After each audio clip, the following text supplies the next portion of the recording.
Okay, it's Tuesday. I guess it's the 25th or whatever.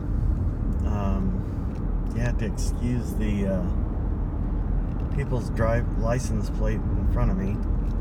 It has nothing to do with the video. As you can see, it's 7:05. I should have already been where I'm going by 7. And, it's a case of, should I, really, this, that, and the other. And, for people, the two of you that watch this crap, this is actually just a running documentary of Grant. Okay? This is Seriously Nick. I don't know if you guys, I've never told, I don't think on this channel, why it's called Seriously Nick. I decided to call it that to honor my best friend in the Marine Corps. We went through a lot of stuff together.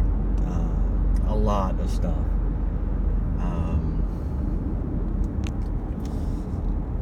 His mom passed, and it kind of hit me pretty hard. I don't want to give away personal information or anything like that, but for a while, after I got out of the Marine Corps, I didn't want to go back to Michigan. Okay, that was not gonna happen. Big money then was Tasty Freeze, 4 or 5 months out of the year, and I just no.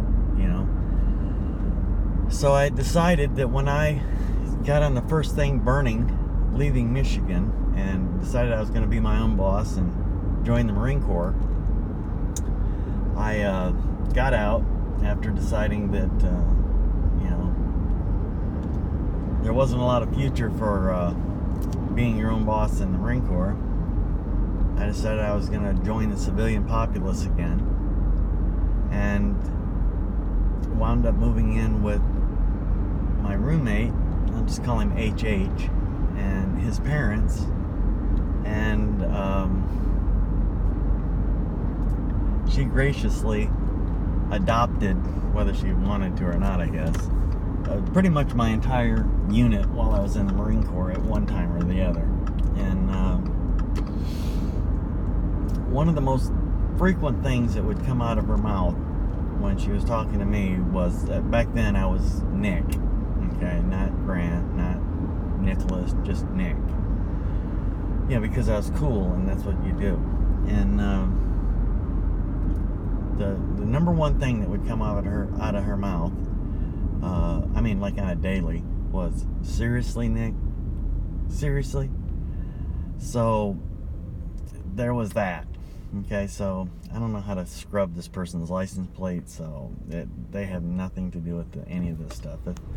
I'm at Buckingham Plantation Drive and Bluffton Parkway, the secret local backway, and I'm about ready to jump onto the 278 flyover if I don't get eaten by this minivan that's coming up behind me at like 80 miles an hour.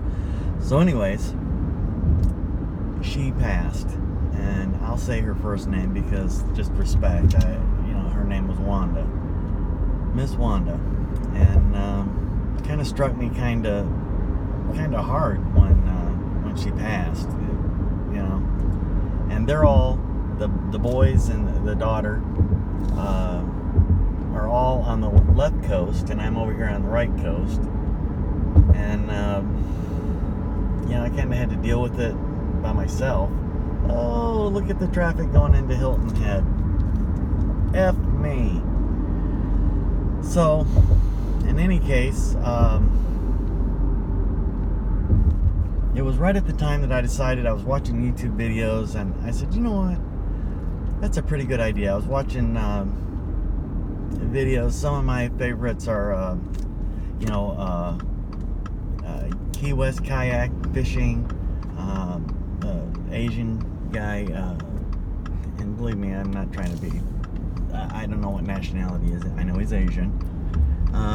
His name is Steve, and he runs a Hobie Island adventure with, he only runs it with a single outrigger, but he's got an outboard and of course his pedal drives, and he is a fish whisperer.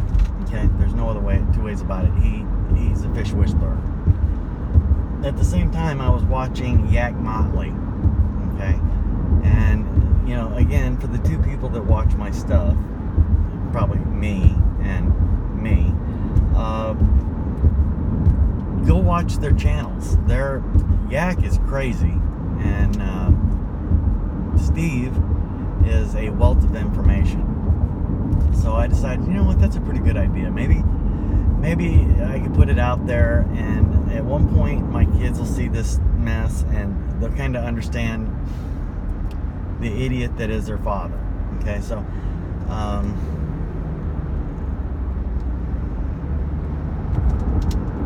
that's where the name Seriously Nick came from. So as I'm going through this process, I kind of got the bug to learn how to fish. And in earlier videos, I've talked about my father was raised on a riverbank, and he refused to go fishing, rarely.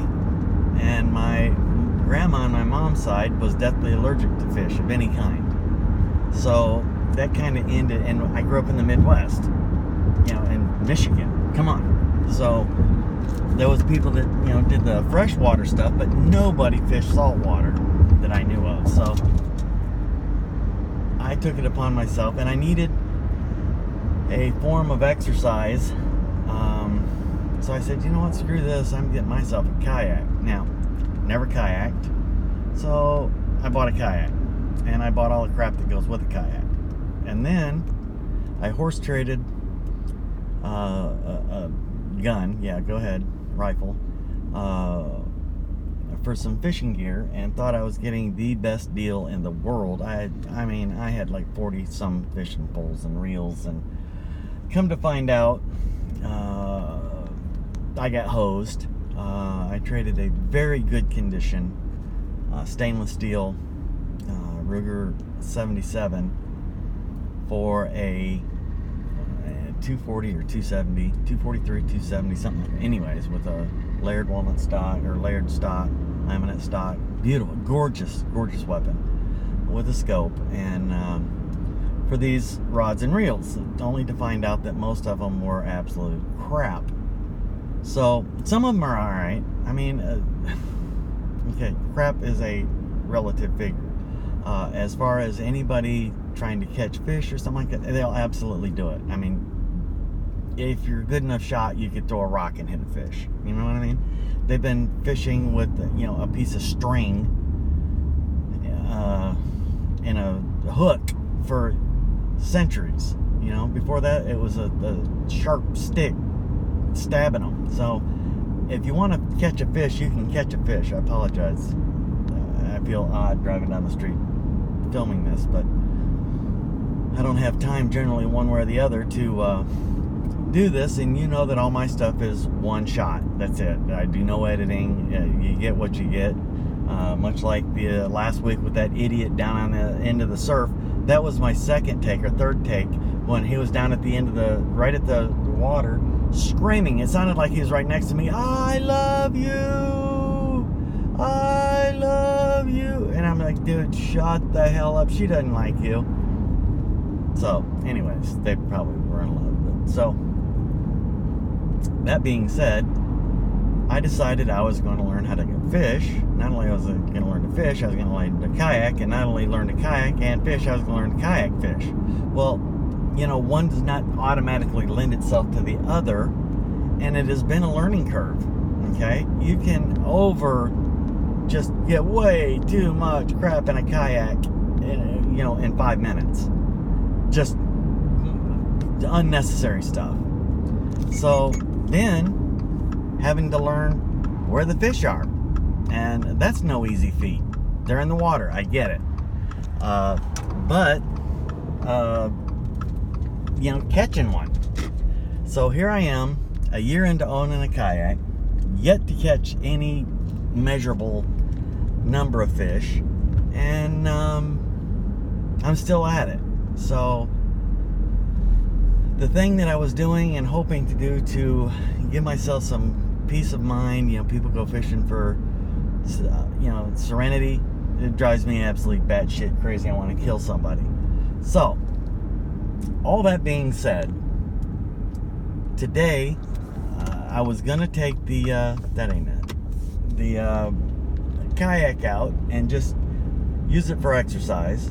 It's a paddle, not a pedal, paddle kayak, and go splashing around just to get some exercise, just to get some sweating.